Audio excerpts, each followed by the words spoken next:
1장 마태복음 1장 18절부터 25절까지의 말씀입니다. 마태복음 1장 18절부터 25절까지의 말씀입니다.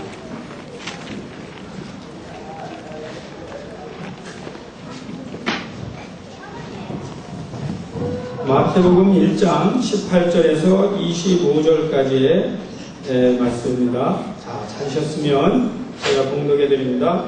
예수 그리스도의 나심은 이러하니라. 그 모친 마리아가 요셉과 정혼하고 동거하기 전에 성령으로 잉태된 것이 나타났더니 그 남편 요셉은 의로운 사람이라 저를 드러내지 아니하고 가만히 끊고자 하여 이 일을 생각할 때에 주의 사자가 현몽하여 가로되 다윗의 자손 요셉아 내 아내 마리아 데려오기를 무서워 말라. 저에게 잉태된 자는 성령으로 된 것이라. 아들을 낳으리니 이름을 예수라 하라. 이는 그가 자기 백성을 저희 죄에서 구원할 자이심이라 하니라.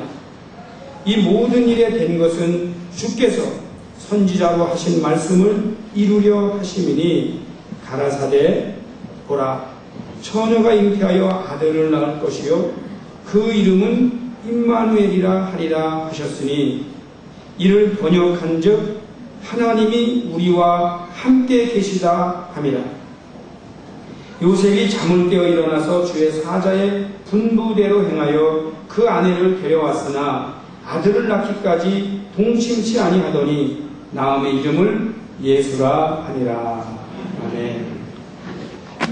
저희가 오늘 예수님의 이름을 하나 알게 됐습니다. 그 예수님의 이름은 임마누엘이라는 뜻입니다. 임마누엘 이런 뜻입니다. 근데 임마누엘, 이 엘은 하나님을 말한다. 알-엘. 그래서 엘로힘, 이스라엘 할 때 이 엘 발음은 하나님을 말합니다. 태초에 하나님이 천지를 창조하시리라 할 때의 그 하나님이라는 용어는 히브리어로는 엘로힘입니다. 엘로힘. 그래서 엘자가 들어가는 것은 하나님이에요. 그래서 이스라엘 하면은 이스라라는 말은 누구누구와 싸우다. 엘 아마 하나님과 wrestle with God. 그래서 하나님과 씨름하다라는 이름을 가진 단어가 이스라엘입니다. 그런데 오늘 임마누엘 하면 임마누 하는 것은 be with 그 다음에 엘 하면 God이에요. 그래서 하나님과 함께 한다라는 뜻이에요. 임마누엘 예수님은 임마누엘.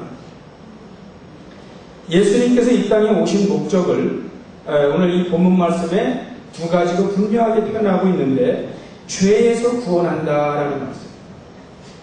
예수님이 죄로부터 인간을 구원한다 그랬습니다. 사람이 살 때에 가장 큰 문제는 죽음의 문제인 것 같지만 죽음보다도 더 큰 문제는 죄의 문제입니다. 왜냐하면 죄의 싹은 죽음이라고 그랬습니다. 결국은 죽음은 뭐로부터 오냐면 죄로부터 온다 그랬어요. 그래서 인간 생활에 굉장히 중요한 것은 죄의 문제입니다. 예수님께서 이 땅에 오신 큰 목적은 죄의 문제를 해결하기 위해 이 땅에 오십니다. 그래서 오늘도 우리가 예수 믿으면서 세례받으면서 무슨 문제가 해결이 되냐면 우리의 죄의 문제가 해결이 되는 것입니다. 예수 안에서 우리의 묵었던 죄, 혹 지난주에 갑자기 생긴 죄까지 다 씻음받기를 주의 이름으로 축원합니다. 예수님께서 우리의 죄책감마저도 씻어주셔서 과거에는 나는 죄인이야, 난 아무것도 못해 그런 생각으로 살다가 예수님을 믿고 난 뒤로 하나님께서 나 같은 사람도 쓰시는구나, 나도 하나님의 자녀구나 하는 걸 깨닫게 해주세요. 그래서 이 죄의 문제를 해결해 주세요. 두 번째가 하나님께서 우리와 함께 하신다는 뜻이에요. 임마누엘. 저는 성경을 읽다가 이 임마누엘이라는 뜻이 얼마나 우리 믿는 자들에게 큰 능력이 있는가를 나중에야 깨닫게 됐습니다. 그래서 제가 오늘 그 말씀들을 잠깐 소개를 해요. 여러분 출애굽기 말씀을 보면 출애굽기 3장 12절을 한번 찾아보세요. 출애굽기 3장. 뭐 그렇지 않은 분들은 그냥 말씀만 들어도 됩니다만은 출애굽기 3장에 보면 예수님께서 모세를 부르시는 장면이 나옵니다.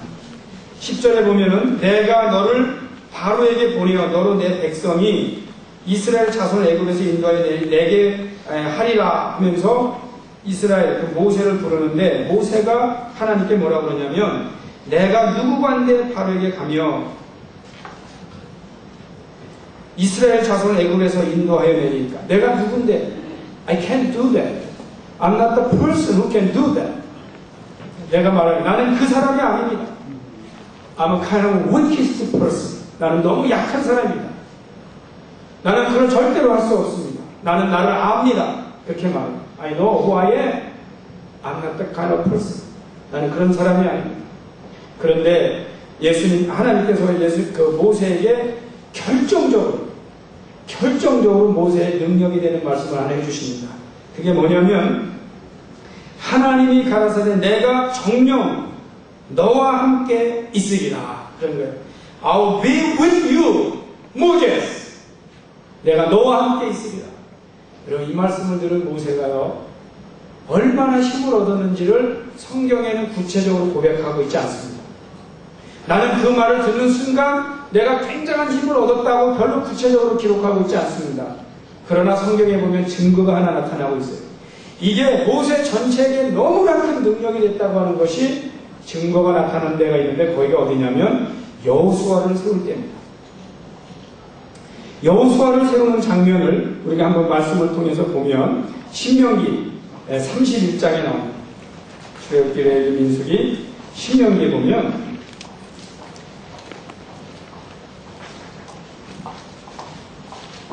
신명기 31장에 보면 7절 8절에 모세가 여호수아를 불러 이스라엘 목전에서 그에게 이르되 모세가 여호수아를 세울 때 너는 마음을 강하게 하고 담대하라. 너는 이 백성을 거느리고 여호와께서 그들의 열조에게 주리라고 맹세하신 땅에 들어가서 그들로 그 땅을 얻게 하라. 너는 강하고 담대하라 말씀하면서 이런 말씀하세요. 여호와 그가 네 앞에서 행하시며 너와 함께 하사 너를 떠나지 아니하시며 버리지 아니하시리니 너는 두려워 말라 놀라지 말라. 여러분 봐주세요. 모세가요 평소에 흔들릴 때가 많았어요. 모세는 겁을 낼 수밖에 없는 상황도 많았어요. 이 세상에 겁이 안 나는 사람은 없어요.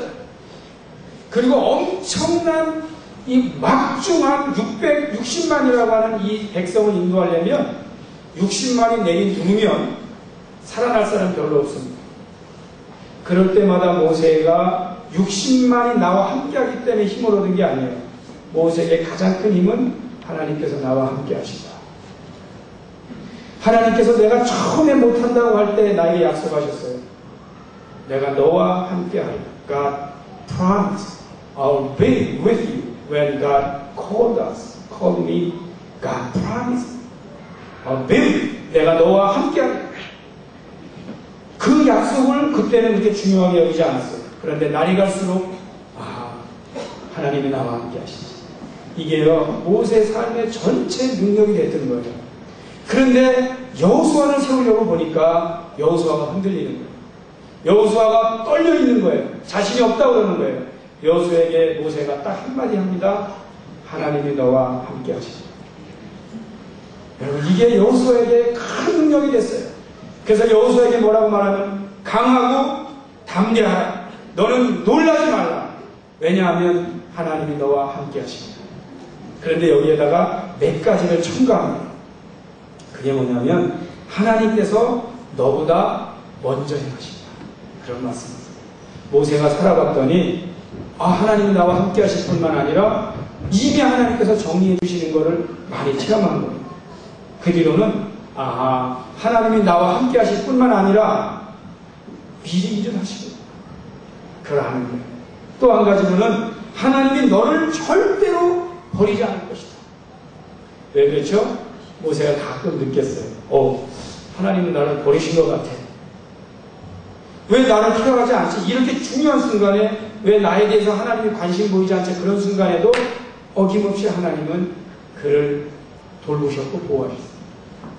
그걸 모세가 깨달은 거예요. 여러분, 인생 중에 가장 비참한 밑바닥에 가서 서보십시오. 거기에도 하나님이 계십니다. 우리 믿는 사람들을 결코 하나님이 버리지 않습니다. 어떤 경우에는 나는 하나님을 버릴 수 있어요.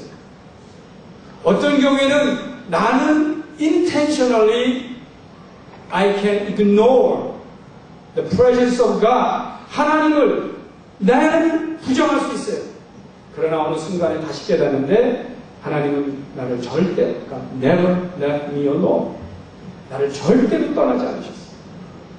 그래서 다시 한번 하나님 앞에 감사를 드릴 수가 있는 겁니다. 모세는 그걸 알고 있었어요. 그래서 여호수아에게 뭐라고 말하냐면 너는 강해야 된다. 흔들리면 안 된다. 왜냐하면 하나님은 너와 함께 하시기 때문에. 여러분, 제가 이 말씀을 여러분에게 드릴 거예요. 여러분 흔들리지 마세요. 강하고 담대하세요. 하나님이 여러분과 함께 하실 겁니다. God will be with you. 하나님이 여러분이 가는 길에 먼저 일을 하시고, 그리고 하나님은 결코 여러분을 떠나지 않을 겁니다. 저도 그런 걸 느낄 때마다 너무나 감사해요. 여러분, 굉장히 힘들 때 어떤 사람이 같이 있어줘도 힘이 되죠. 그렇잖아요. 내가 너무 외롭고 힘든데 누가 하나가 이렇게 같이 있어주면 그래도 힘이 나. 그런데 그 사람은 나와 영원히 같이 있어줄 수가 없어요. 단지 나와 영원히 같이 있어줄 수 있는 사람이 있어요. 같이 있어주는 분이 계세요. 그분이 하나님이시고 우리의 몸을 입고 오신 예수님이에요. 그분이 어디 계신지 아세요? 우리 안에 계세요. 우리가 예수님을 영접했기 때문에 예수님이 우리와 늘 함께 하세요. 예수님은 어떤 분인지 아세요? 하나님이 나와 함께 하시는 분이 예수님이에요. 그래서 우리가 예수님 뭐라고 부르냐면 임마누엘, 나와 함께 하시는 하나님이란 뜻이 임마누엘. 근데 그분이 누구냐면 예수님. 놀랍죠? 이 귀한 말씀이 제가 성경을 보다가 사실은 모세와 여호수아 때는 제가 깨닫지를 못했는데 나중에 사사기를 강의하면서 이 말씀을 깨닫게 된 거예요. 사사기에 보면 기드온이라고 하는 사람이 나옵니다. 사사기에 보면은 6장에 보면은 사사기 6장을 한번 보겠습니다. 사사기 6장에 보면 기드온이라고 하는 사람이 나옵니다. 이 기드온의 300용사 그런 말이 있어요. 이 기드온이 이 블레셋이라든지 기드온의 이 용사들, 아말렉이라든지 이런 군사들하고 물리치면서 싸우려면 기드온이라고 하는 사람이 자기가 아무리 생각해도 자기는 그런 인물이 못 됩니다. 그런 인물이 못 돼. 그래서 고민이 돼요. 내가 과연 이 하나님의 일을 할 수 있을까? 고민이 됩니다. 그런데 바로 그 고민이 되는 순간에 하나님의 사자가 그에게 나타나요. 그리고 그 기드온에게 말씀드린 그게 6장 15, 16절인데 제가 읽어드릴게요. 기드온이 그에게 대답하되 주여 내가 무엇으로 이스라엘을 구원하리이까? 보소서 나의 집은 므낫세 중에 극히 약하고 나는 내 아버지 집에서 제일 작은 자리이다. 우리 집안에서 봐도 나같이 못난 사람이 없는데 내가 그걸 어떻게 합니까? 여호와께서 그에게 이르시되 내가 반드시 너와 함께 하리니. 이 말씀이 뭐냐면 영어로 I will be with you. 하나님께서 모세에게 하셨던 똑같은 말씀입니다. I will be with you. 그래서 제가 이게 기독교 전통에 흐르는 엄청난 능력이구나. 하나님께서 나와 함께 하신다고 하는 이 귀한 능력이 구약부터 신약에 이르기까지 떠나지 않고 끊임없이 우리에게 힘을 주시는구나. 사사기가 기드온이 이 말씀을 통해서 힘을 얻어요. 그리고는 대장으로 딱 나서서 다 물리칠 수가 있어요. 여러분 다시 한번 하나님께서 여러분과 함께 하십니다. 네. 세상은 결코 만만치 않아요. 세상은 우리를 협박하고도 남음이 있고 우리를 죽음처럼 공포에 넣어 집어넣을 정도로 아주 세상은 무섭습니다. 요즘 한국에서 보면 정신이 하나도 없죠. 이게 도대체 뭐가 뭔지 아무것도 모르겠죠. 한국 소식 모르세요? 좋아요. 모르는 대로 하겠습니다. 여기 이민사에 살다 봐도 정신이 없어요. 왜냐? 사람들은 무서운 면을 가지고 있어요. 사람들은 다 잔인성을 가지고 있어요. 그게 누가 옳다가 아니고 모든 사람이 다 있어요. 거기에서 자칫 잘못하면 정말 다 죽어나갈 수 있는 대단한 위협이, 스트레스닝이 거기에 있어요. 그런데 그런 위협 속에서 하나님이 나와 함께 하신다는 신앙이 있는 자만 이길 수가 있는 거예요. 그렇지 않으면 다 넘어져요. 그렇지 않으면 다 자기를 파괴해요. 아무리 힘들고 어려워도 세상 사람은 다 떠나. 하나님은 나와 함께 하십니다. 이걸 믿어야 돼요. 이게 우리의 능력, 사람보다 훨씬 더 우리에게 큰 위로를 주는 분은 하나님입니다. 이 말씀이 사사기에 있는데 제가 마지막으로 소개하고 싶은 말씀이 어디냐면 마태복음 28장. 마태복음 28장에 보면 우리가 매우 유사한 말씀 하나를 발견할 수 있습니다. 마태복음 28장 19절 20절. 마태복음 28장 19절 20절. 그러므로 너희는 가서 모든 족속으로 제자를 삼아 아버지와 아들과 성령의 이름으로 세례를 주고 내가 너에게 분부한 모든 것을 가르쳐 지키게 하라. 볼지어다 내가 세상 끝날까지 너희와 항상 함께 있으리라 하시니라. I am with you always to the very end of the age. 이 말씀은 예수님이 제자들에게 하시는 말씀입니다. 다시 한번 우리가 지금까지 잘 몰랐는데 하나만 발견하고 지나가겠습니다. 하나님께서 예수님께 임마누엘이라고 불렀어요. 하나님께서 우리와 함께 하셨죠. 그런데 이 내가 함께하리라고 하는 이 말씀이 마태복음 1장에 나오는데 마태복음 마지막 장에는 예수님이 내가 너희와 영원히 함께하리라.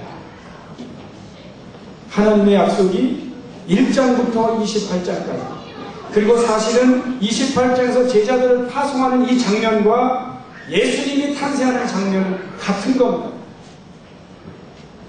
우리 믿는 사람들이 제자로 파송받는 장면이나 예수님이 이 땅에 태어나는 장면은 동일합니다. 왜냐하면 하나님이 함께한다는 약속이 있는 장소이기 때문입니다. 여러분, 거듭나지 않은 사람이 어떻게 파송을 받겠어요? 어떻게 예수님을 영접하지 않은 사람이 선교사로 보냄을 받겠어요? 내가 너희와 영원히 함께하리라. 예수님이 우리들에게 말씀해 주셨어요. 저는 예수님이 어떤 인생을 살았느냐 다 한마디로 요약할 수 있어요. 예수님은 절대로 사람들에게 의지하지 않으셨다고 했죠. 예수님은 고독한 분이었어요. 그러나 예수님에게 분명하게 말씀드릴 수 있는 것은 하나님과 동행하신 분입니다. 예수님은 십자가상에서도 하나님과 동행하셨습니다. 태어나실 때도 하나님이 예수님 독생자의 영광을 보니 아버지의 영광이 가득했어요. 태어날 때부터 예수님의 삶은 하나님과 함께 가셨어요. 여러분, 오늘날 모든 그리스도인의 삶을 다른 모든 걸 다 버려보세요. 뭘 버리는지 아세요? 목사직이나 장로직이나 권사나 면 다 버려도 우리에게 딱 하나 남는 게 있어야 됩니다. 하나님과 동행하는 삶. 그 부분에 여러분 승리할 수 있기를 축복합니다. 아멘. 오늘 우리에게 주신 우리와 함께 하시는 하나님이 영원히 우리와 함께 하실 것입니다. 기도하겠습니다.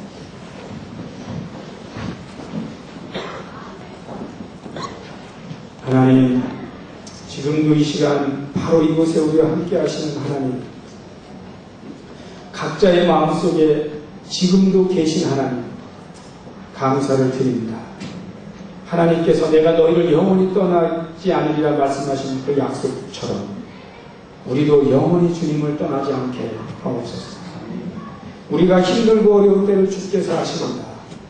우리가 가장 밑바닥에 올라갔을 때, 내려갔을 때도 하나님은 거기에 계셨습니다. 우리가 한치 앞이 보이지 않는 가장 어두운 곳에 갔을 때도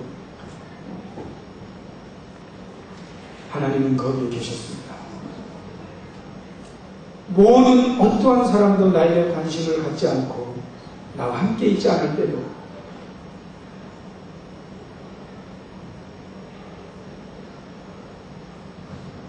하나님은 우리와 함께 하셨습니다. 하나님, 지금 오신 하나님께서 우리에게 영원히 약속하신 것처럼 우리 사는 날 동안 우리와 영원히 함께 하옵소서. 우리가 주의 곁에 거하겠나이다. 예수 그리스도의 이름으로 기도드렸나이다.